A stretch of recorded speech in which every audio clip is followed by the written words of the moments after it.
Certain people will give their heart and soul to save others regardless of hardship or the lemons life gives them. Reuben always was one of those people, but one day his good deeds came full circle. Reuben was a loving person. He and his wife raised 7 children in a humble town and their entire community loved them. Reuben was a police officer in the city and was well respected. He'd seen a lot of tragedy as a cop but always kept his cool in every situation. "If I can help, then I have to help" was his life mantra. Police officers at the station always told him that he was too brave for his own good. "One of these days you're gonna get yourself into something crazy," his sergeant said. But there came a day when he saw something that brought him to tears. It was a crazy accident in the middle of town that involved a mother, Rachel, and her 3 sons. The car had overturned and the other vehicle wasn't to be found, which suggested it was probably a hit and run. The 3 boys, including a baby, were all okay in the back seat, but the oldest son told Reuben their mother was unconscious in the driver's seat. Rachel was immediately taken to the hospital and put into the ICU. Reuben waited with the children, but the woman needed extensive treatment and would need to stay in the hospital. At the time, Reuben had no idea if Rachel would pull through, so he took her sons out for dinner. Later, the doctors told him that Rachel would need to stay for some time. The kind man couldn't just abandon the boys and go home, so he decided to take them back home with you. "You can play with my kids until your mom is all better, and there'll be good food too." Reuben spoke softly to the 2 boys, Joshua and Nathan, while holding the baby in his arms. The brothers looked at each other and nodded reluctantly. Reuben had seen many accidents in his time and knew that the kids would be traumatized. The man was stressed and for the first time in his life afraid. All he cared about was taking care of the kids and praying their mother survived. "Mom looked like she's not gonna make it," the oldest Joshua said to Reuben. "Don't worry, boy, she'll pull through," Reuben replied. He didn't know how he and his wife Susan would care for all of the children, but it didn't matter to him. Although his job didn't pay much, he always managed to make sacrifices and provide for his family. And now for the 3 boys. Nathan and Joshua were 8 and 10 respectively, but the youngest was a 7-week-old baby, Anthony. He needed the most care and Reuben was nothing less than a father to him for as long as he needed to be. At home, Reuben's wife and all of Reuben's children welcomed Rachel's boys with open arms. The kids understood what their new guests were going through because they remembered their father being in dangerous situations.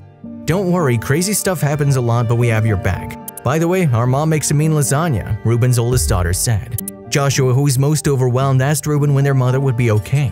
Reuben replied, "We're not sure yet, but this is a home for you. Where there's room for 7, there's room for 10.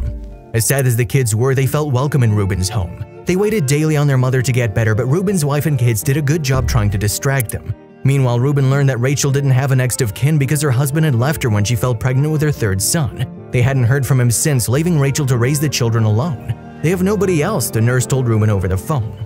Thankfully, weeks later, Rachel made a full recovery and came back to her children full of gratitude. "Reuben told us that you'd pull through, Mama," Joshua said. Rachel thanked Reuben and Susan a million times for looking after her boys and made them her baby Anthony's godparents.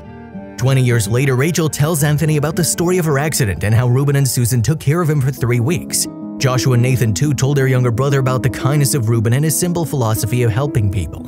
Perhaps that's why Anthony's older brothers were obsessed with buddy cop movies and grew up idolizing them too. Inspired, Anthony decided to join the police force. His mother was against it at first, knowing the dangers of the job. "I don't want to lose you," she told her sweet young man. He replied, "I was saved once. I need to help everyone I can." He wanted to be as brave as the man who saved his life.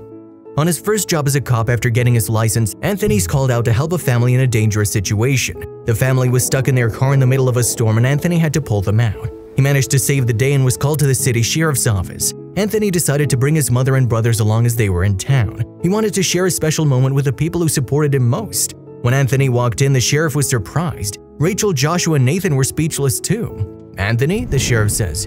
"Yes, sir," Anthony responded as he slowly realized that the sheriff was Reuben, the cop who saved him. Rachel, Nathan, and Joshua ran to hug Reuben immediately. As tears rolled down his cheek, Reuben presented Anthony with an award for bravery and service. "Just wanted to make you proud, sir," Anthony said. "I'm more than proud. Where there was room for 7, there was room for 10. Saving your family's been one of my greatest joys," Reuben replied. Reuben's entire station stood to congratulate Anthony as he walked out. Rachel wept as she watched Anthony receive his praise. After an emotional group hug, the 3 brothers, Reuben and Rachel, agreed to have dinner together.